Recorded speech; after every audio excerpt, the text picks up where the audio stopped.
Good afternoon বন্ধুরা। এখন বাজে সাড়ে চারটে না, 4টে বাজে। এই কাজ শেষ হলো, একটু চুলটা আঁচড়ে পরিষ্কার হয়ে নিই। তোমাদের সামনে একটা কথা বলবার জন্য এলাম বন্ধুরা।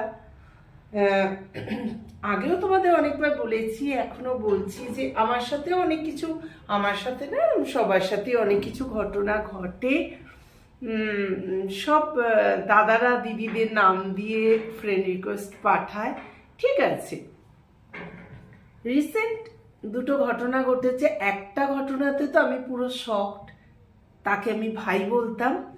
আর দ্বিতীয় ঘটনা হচ্ছে কি বলবো, ভদ্রলোকের সৎ সাহস থেকে আমি ওনাকে সত্যি মানে শ্রদ্ধা করলাম।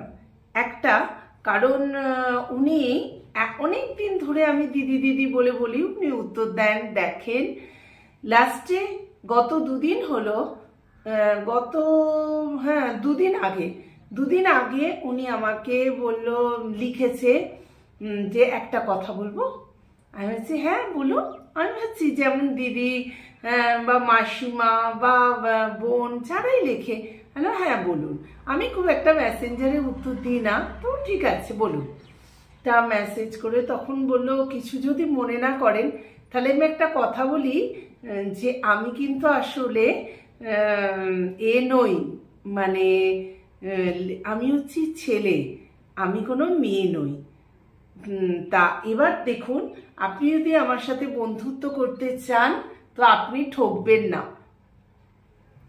তো তারপরে কাজ তো তোমরা জানো, আর কি বলবো, সঙ্গে সঙ্গে তো ব্লক করে দিলাম। কিন্তু হ্যাঁ, তবে ওনার সততাটা দেখে আমার ভীষণভাবে একটা কি বলবো ভালো লাগলো আর কি, যে এই সৎ সাহসটা সবার থাকে না।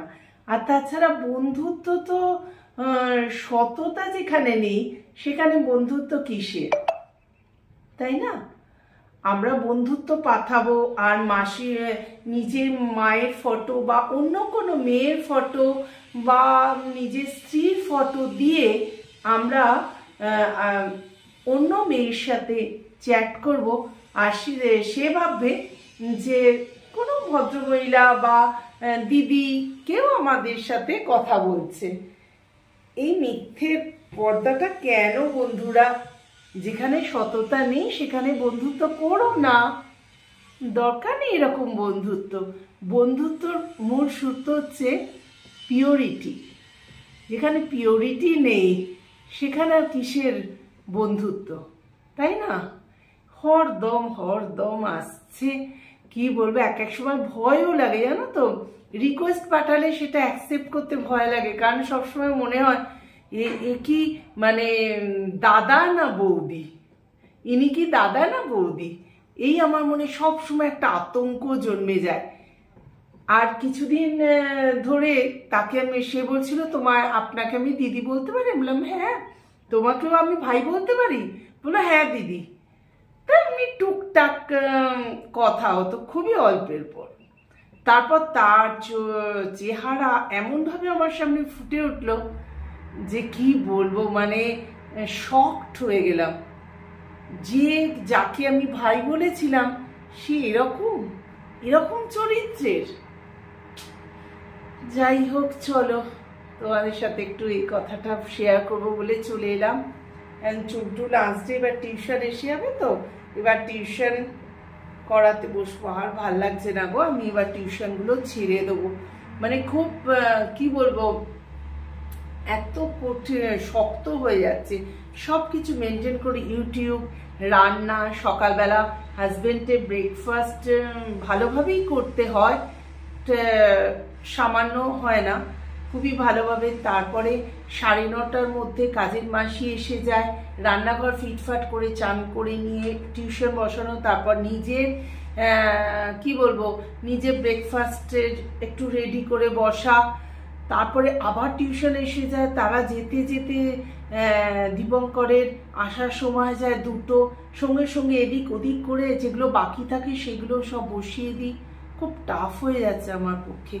সবাই বারণ করছে, কিন্তু সামনে বাচ্চাগুলো স্টুডেন্টদের অ্যানুয়াল এক্সাম, তো এইটুকু তো মনুষ্যত্ব আমার থাকা উচিত অ্যাজ এ টিচার। তাই জন্য খুব কষ্ট হচ্ছে গো, এক একদিন খুব শরীর খারাপও করে, পারি না। সন্ধ্যেবেলায় তো মানে বিছনার মধ্যে এই সোফায় শুয়ে শুয়ে কোনোদিন ঘুমিয়েই পড়ি। এসে দীপঙ্কর ডাকে, সোমা এবার 9টা 9:30 বেজে গেছে, এবার খেতে দেবে, ধর্মড়িয়ে উঠে পড়ি।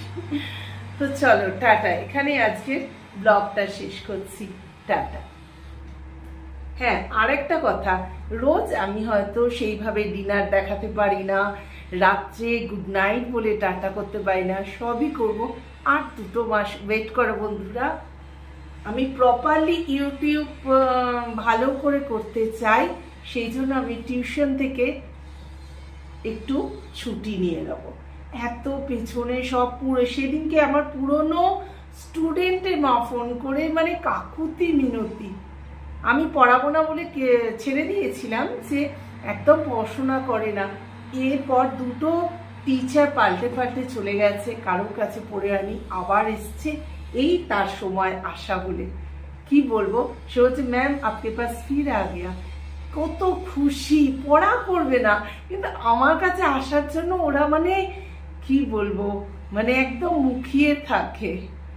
অবশ্যই আমি এর জন্য খুব নিজেকে কি বলবো ব্লেসড মনে করি। চলো টাটা।